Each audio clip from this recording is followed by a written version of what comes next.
Sudah diprediksi ya akan menang mutlak ya. Karena prediksi ini berdasarkan survei di lapangan juga.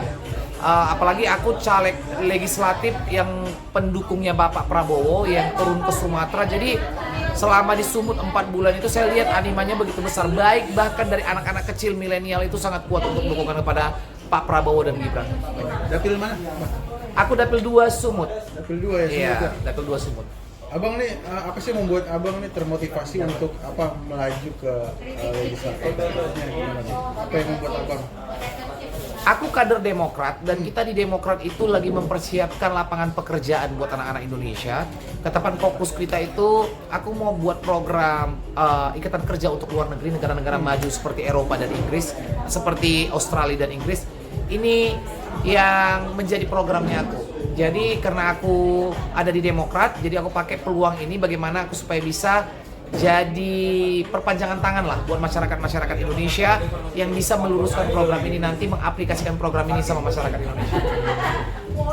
Mungkin selama abang sempat ini juga nggak bang merasakan mungkin belusukan gitu ke pengalaman belusukan paling seru apa sih, seperti apa pengalaman? Iya, Seriously dapilku salah satu dapil terluas nomor 2 setelah DKI 2 ya, yang sampai ke luar negeri. Aku itu 19 kabupaten.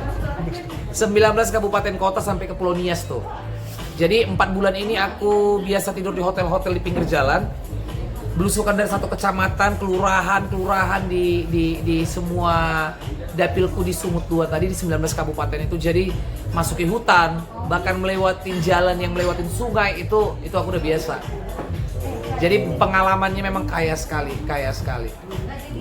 Tapi optimis bang untuk bisa meraih mungkin untuk melaju ke itu bang Senayan. Kalau optimis masih tetap optimis, tapi apapun hasilnya saya hormatin keputusan hasil. Dan namanya pertarungan itu ada kalah menang, tapi satu hal yang saya lihat, saya menang di hati masyarakat. Tapi merasa ini gak bang, artinya para caleg ini ngerasa di nomor 2 kan ya, karena euforia pemilu capres dan cawapres ini sepertinya lebih mendominasi gitu, lebih fokus ke sana daripada sebenarnya memang anima publik itu lebih ke pemimpin ya, bukan ke wakil rakyat. Dan realita ini kita tangkap di lapangan sesuai dengan respon masyarakat. Masyarakat aku lihat banyak yang apatis kepada calon-calon legislatifnya. Itu realita. Kalau kita survei yang ada di lapangan, masyarakat itu apatis kepada calon-calon legislatif. Tapi mereka masih tetap optimis sama yang namanya pemimpin. Jadi ya pasti euforianya itu lebih ke pemimpin sih. Padahal caleg juga penting. Caleg itu sangat penting, esensial sekali karena kita penyambung suara masyarakat ya ke atas ya. Karena kan nggak mungkin masyarakat kucuk-kucuk menyampaikan suaranya kepada Pak Prabowo, kepada pemimpin lah di negara ini kalau tidak melalui kandidat legislatifnya. Itu dia. Tapi memang hal ini juga dikarenakan ketidakmaksimalan seorang legislatif tadi dalam memenuhi tanggung jawabnya kepada masyarakat. Di situ sih.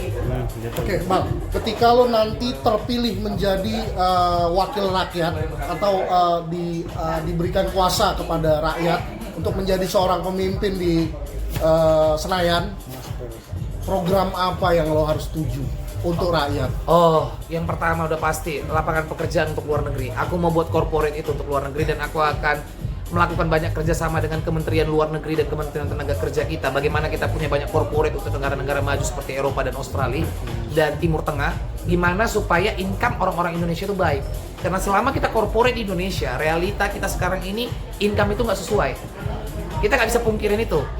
Nah, realitanya Indonesia ini negara terbesar di Asia Tenggara.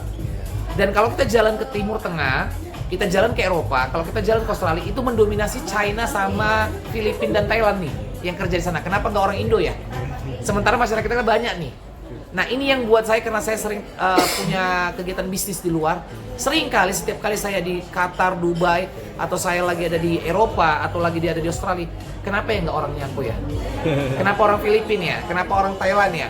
Kenapa orang-orang dari negara lain ya? Padahal kan manpower kita banyak nih. Itu aja sih, karena perbandingan income antara luar tadi dengan kita tuh beda banget. Itu beda banget. Jadi aku ingin fokus di sana sih.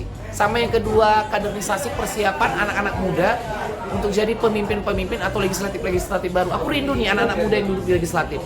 Waktunya regenerasi kan. Waktunya ini regenerasi.